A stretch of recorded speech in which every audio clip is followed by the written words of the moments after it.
నమస్తే. ఇన్నాళ్ళు నన్ను సపోర్ట్ చేస్తూ, ఎంకరేజ్ చేస్తూ మీ ప్రేమని నాకు అందిస్తున్న ప్రతి ఒక్కరికి కృతజ్ఞతలు. అలాగే ఈ వీడియో కూడా ఖచ్చితంగా మీకు ఉపయోగపడుతుంది. లైక్, షేర్ అండ్ సబ్స్క్రైబ్ చేసి మీ సపోర్ట్‌ని నాకు అందించండి. అలాగే ఈ వీడియో పట్ల మీకున్న అభిప్రాయాన్ని కామెంట్ సెక్షన్‌లో కామెంట్ చేసి తెలియజేయండి. ఇప్పుడు వీడియోని చూద్దాం. నమస్తే. Welcome to our channel. నేను పద్మిని. ప్రస్తుతం మనతో పాటు ప్రముఖ ఆధ్యాత్మికవేత్త, సూర్య ఉపాసకులు, sun spiritual society founder Vikramaditya గారు ఉన్నారు. మాట్లాడదాం. సార్ నమస్తే సార్. సూర్యోస్మి తల్లి. ఇంద్రా సినిమాలో డైలాగ్ ఉంది, రాననుకున్నావా రాలేదా, వారణాసి పోయాడు. అలాగా పిలవననుకున్నారా, పిలవలేననుకున్నారా? చెప్పండి ఏదోటి. ఏం చెప్పమంటావు అంటారు, అభిమానం అది మాట్లాడుతున్నావు కదా. ఎలా ఉన్నారు? వారణాసి వరుస మార్చుకుని వారణాసి వెళ్ళాను. వెళ్ళే ముందు రోజు మనం మాట్లాడుకున్నాం. వెళ్ళే రోజు అసలు యాక్చువల్ గా ఆ రోజు కూడా రావాలి, కానీ వెళ్ళారనమాట. అప్పుడే మధ్యాహ్నం ఫ్లైట్ కి కొంచెం లేట్ అయింది. ఇంకా నేను రాకుండా అటు వెళ్ళిపోయాను. 2 నెలలు అయిందా? 2 months కంప్లీట్ గా 2 months. ఎలా ఉన్నారు? సూపర్ అమ్మా. చిక్కిపోయారు. తిరుగుతున్నారు. ఏమిటి ఎక్కడెక్కడికి వెళ్ళారు? ఏమిటి 2 months అంటే కాశీ వెళ్ళారు, ఓకే. దాని తర్వాత ఏమేమి చేశారు? కాశీలో అసలు ఎలా గడిపారు అన్నీ ఒకసారి చెప్పండి. కాశీ అయితే ఇక వర్ణనానేతీతం, అమోఘం. ఎందుకంటే సూర్యనారాయణమూర్తి ఆ లోలార్కుడు మీద సంచారం చేస్తున్న సమయంలో లోలార్క కుండంలో స్నానం ఆచరించడం, దానికోసమే ప్రధానంగా వెళ్ళి 3 రోజులు అక్కడ స్వామి దగ్గర ఉంటే, అలాగే అక్కడ నుంచి అయోధ్య బాలరాముడి దర్శనం. అంటే అక్కడ ఆ బాలరాముడిని చూడడానికి సూర్యనారాయణమూర్తి ఆగమనం.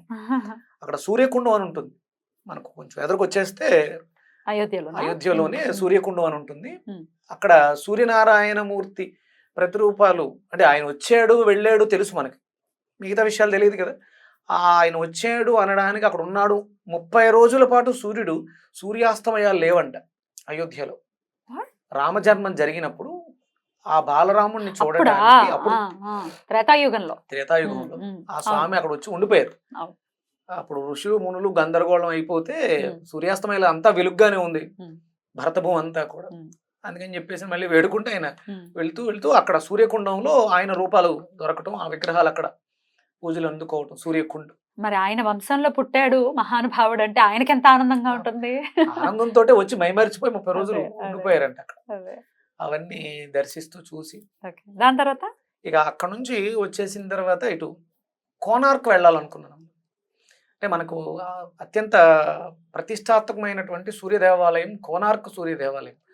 అక్కడే మనకి సాంబ పంచాసిక పుట్టిన ప్రాంతం అది. సాంబుడు శ్రీకృష్ణ పరమాత్మ, ఆయనకి ఒంట్లో అనారోగ్యం వస్తే, చర్మరోగం వస్తే శ్రీకృష్ణ పరమాత్మ చెప్తారు వెళ్ళి సూర్యనారాయణమూర్తిని ఆరాధించు అని చెప్పేసి. అప్పుడు కోనార్క్ వెళ్ళి ఆయన అక్కడ సూర్య ఆరాధన చేస్తారు. సూర్య ఆరాధన చేయడంతో అక్కడ స్వయంగా సూర్యుడి నుంచే తాళపత్రాలు పడతాయి. ఆ శ్లోకాలను మనకి సాంబ పంచాసిక అని ఒక 50 శ్లోకాల కింద ఇవ్వడం జరుగుతుంది. అంత ప్రతిష్టాత్మకమైనటువంటి సూర్యనారాయణమూర్తి దేవాలయం. అలాగే అంటే మనకి ఇప్పుడు ఆ విగ్రహం లేదు అక్కడ. ఆ సూర్యనారాయణమూర్తి అక్కడ కోనార్క దేవాలయంలో ఉండవలసినటువంటి సూర్యమూర్తి లేరు.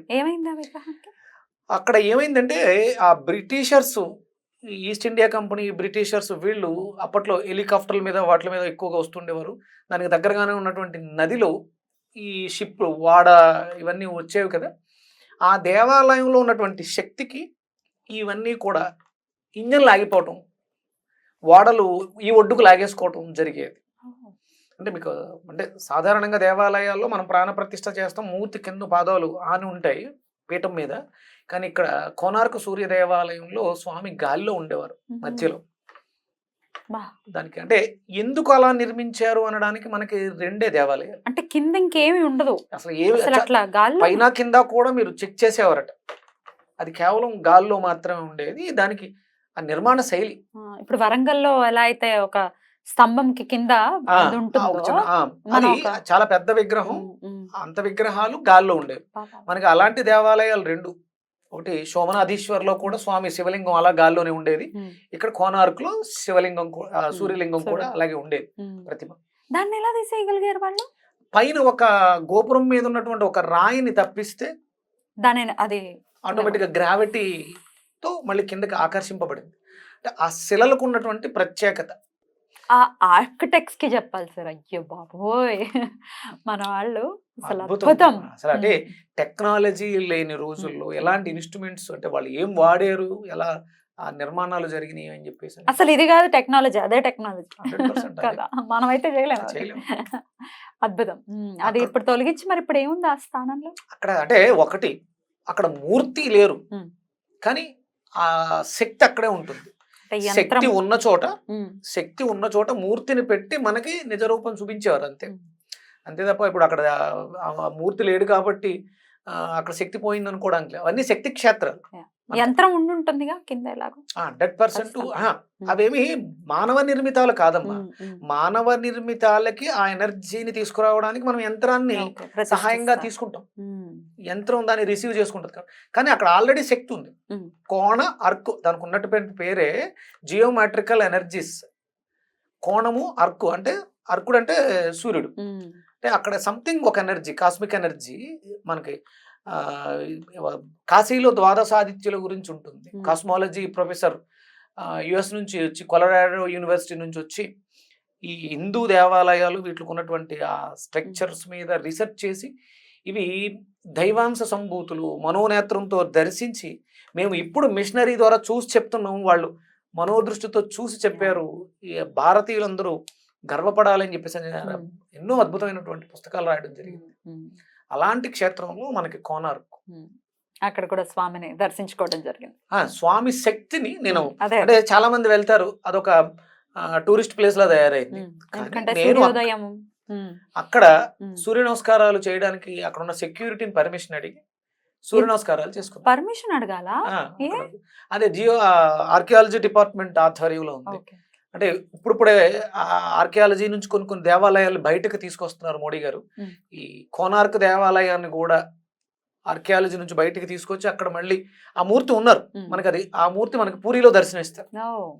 పూరిలో ఆయన కోసం ఒక దేవాలయ నిర్మాణం ఉంది, అందులో ఉన్న స్వామి కోనార్క్ సూర్య దేవాలయంలో ఉన్నటువంటి స్వామి. అద్భుతం. ఎలా అయినా మోదీ గారు సూర్య నారాయణమూర్తి ఉపాసనలో ఉన్నారని చెప్పకనే చెప్తున్నారేమో. అటు హిమాలయాల్లో మార్తాండ దేవాలయాన్ని కూడా, అదే కాశ్మీర్ లో కూడా అది కూడా పునరుద్ధరణ చేసే దిశగా ఉన్నారు. ఇటు కోనార్క్ లో కూడా కదా. కోనార్క్ అన్నాడు రీసెంట్ గా పూరిలో కూడా ఒక గదిని ఓపెన్ చేయాలి అని చెప్పేసి అనే నిర్ణయం తీసుకోవటం. అంటే అంటే మన ఋషులు ఎంత గొప్పవాళ్ళు చెప్పడానికి, అంటే ఆ దార్శనికత మనల్ని ఉద్ధరించుకోవటానికి.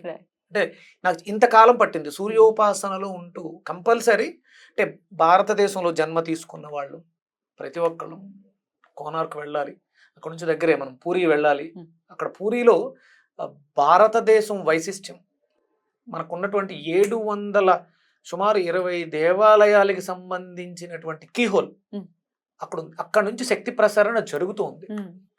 ఇది అంటే నేను చాలా బాధపడేవాడిని, కొన్ని దేవాలయాలకి నిత్యం ధూపదీప నైవేద్యాలు జరగట్లేదు ఎలా అంటే, దానికి అక్కడ ఒక స్థాపన చేశారట, ఒక యంత్రాన్ని స్థాపన చేసి అది 729 దేవాలయాలకి అక్కడ నుంచి శక్తిని పంపిస్తారు. అద్భుతం కదా ఇది. ఒకవేళ పొరపాటున కుదరక మానేస్తారేమోనని అక్కడ దాన్ని ప్రతిష్ఠించడం జరిగిందంట. అద్భుతం. అంటే మనం పూరి దేవాలయం ఒక ట్రాన్స్ఫార్మర్, కంపల్సరీ మనం పూరికి వెళ్ళాలి. కోనార్క్ గురించి వెళ్తే నాకు ఆ విషయం తెలిసింది. అద్భుతం. అయితే పూరి జగన్నాథ్ స్వామి గురించి ప్రత్యేకంగా మాట్లాడుకునేటటువంటి రోజు వచ్చేస్తోంది, ఎందుకంటే పూరి జగన్నాథ్ రథ యాత్ర రాబోతోంది కాబట్టి. పెద్ద పెద్ద మానులు తీసుకొచ్చి అంటే ఎప్పటికప్పుడు అక్కడ రథాన్ని తయారు అప్పటికే స్టార్ట్ చేశారా? జరుగుతున్నాయి, వర్కులు జరుగుతున్నాయి. రథానికి సంబంధించి చిన్న చిన్న వాళ్ళు ఆ చక్రాలు చెక్కుతూ ఉంటే జగన్నాథుడి రథ చక్రాలు తయారవుతున్నాయి, చూశాను, చూడగలిగాను. దాని గురించి మాట్లాడుకునే రోజు, చాలా స్పెషల్ గా ఉండే రోజు ఒకటి వస్తోంది. ఆ రోజు గురించి మాట్లాడుకుందాం. చాలా చాలా సంతోషం. మళ్ళీ 2 నెలల తర్వాత, ఇదే సుమారుగా 2 ఏళ్లలో ఇదే ఫస్ట్ టైం ఇన్ని రోజులు ఊరు వెళ్ళిపోవటం, మళ్ళీ రావటం. మొత్తం మీరు సన్ స్పిరిచువల్ సొసైటీ ఫౌండర్ అని గర్వంగా ఆధ్యాత్మికవేత్తాన్ని గంభీరంగా చెప్తున్నప్పుడు ఆ ఆధ్యాత్మికత నాలో కూడా తెలియాలి కదా. అంటే మనం పుట్టుకతో కాదు ప్రాప్తించింది, దాన్ని సార్థకం చేసుకోవాలంటే తిరగాలి, తెలుసుకోవాలి. ఆ ప్రయాణంలో తిరుగుతూ వెళ్ళి చూసి వచ్చా. అందుకని 2 నెలలు. మీరు స్టూడియోకి రాలేదేమో కానీ మా కళ్ళొక్క మాత్రం వస్తున్నారు. మీరే కాదు భవానీ గారు, మీరిద్దరు కలిసి వస్తూ ఉన్నారు. ఆ విషయమే చెప్పాను నేను. అంటే మీరు సార్ రావట్లేదు, విక్రమాదిత్య గారు రావట్లేదు అని అనుకుంటూ ఉంటారు. మేము ఉన్నటువంటి ప్రయాణంలో ఉన్నాం కదా. ఇప్పుడు మీరు కర్ణాటక కుక్కి కూడా ధర్మస్థలం ఇవన్నీ వెళ్ళారా? తిరుగుతూ ఉన్నాం. ఇవన్నీ దర్శనాల్లో ఉన్నాం. ఇక నాతో పాటు విడదీయని బంధం భార్య కదా, ఆవిడ పార్వతీదేవి లాగా పరమేశ్వరుడు. ఖచ్చితంగా మీ ఇద్దరు అలాగే కనబడ్డారు నాకు. అదే చెప్పాను కూడా నిన్న ఆయనకి, సభాముఖంగా కూడా చెప్తున్నాను. స్టూడియోకి రాలేదు అంతే, కానీ మరి బోల్డ్ అని విషయాలు చెప్పాలి కదా. ఇది అంటే మీ ఒక్కళ్ళకే చెప్పడం కాదు, సౌర కుటుంబ Exactly. సభ్యులందరికీ కూడా తెలియాలి. ఎగ్జాక్ట్లీ. ఎందుకంటే కుటుంబం ఏర్పడింది ఇక్కడ ఈ వేదిక. నేను మళ్ళీ రావడం జరిగింది. థ్యాంక్ యూ మళ్ళీ త్వరలోనే రామేశ్వరం కూడా వెళ్తున్నాను. ఈసారి 2 నెలలు 3 నెలలు వెళ్ళకండి. ఒక 10 రోజులు. ఇప్పుడు నేను నాకు జన్మనిచ్చినటువంటి తల్లిదండ్రులతో తీసుకెళ్తున్నారా? ఓకే. ఇప్పటి వరకు నేను తిరిగాను. ఆయన ఎక్కువ తిరగనంటారు మా నాన్నగారు, ఏజ్ కదా. అందుకని కనీసం ఇదొకటి, రామేశ్వరం తర్వాత కాశీ కూడా చూపించేస్తే ఈ జన్మకి వాళ్ళకి ఒక ముక్తినిచ్చిన వాడిని, నా జన్మ సార్థకం చేసుకున్నాను, నాకు జన్మనిచ్చినందుకు కృతజ్ఞత తీర్చుకోవడానికి ఒక అవకాశం. రైట్. మరి ముందు కాశీ ప్లాన్ చేసుకోకపోయారా? అక్కడ మట్టిని తీసుకెళ్లి రామేశ్వరంలో కూడా కలుపుతారు కదా, అట్లాంటిది ఏదో ఇక్కడ project. రామేశ్వరం నుంచి తీసుకెళ్లినటువంటి అది కూడా చేయొచ్చా? ఇసుకని తీసుకెళ్లి కాశీలో, అక్కడ నుంచి జలాన్ని తీసుకెళ్లి మళ్ళీ రామేశ్వరం. అలా చేస్తారా? ఓ అయితే సూపర్. అద్భుతంగా ఆ యాత్ర కూడా సఫలీకృతం అవ్వాలని మనస్ఫూర్తిగా కోరుకుంటూ వన్స్ అగైన్ వెల్కమ్ బ్యాక్. చాలా చాలా సంతోషంగా ఉంది మిమ్మల్ని కలవటం. నెక్స్ట్ ఎపిసోడ్స్ లో చాలా ఇంపార్టెంట్ డేస్ వస్తున్నాయి, వాటి గురించి మాట్లాడుకుందాం. కూడా మాట్లాడుకోవాలి.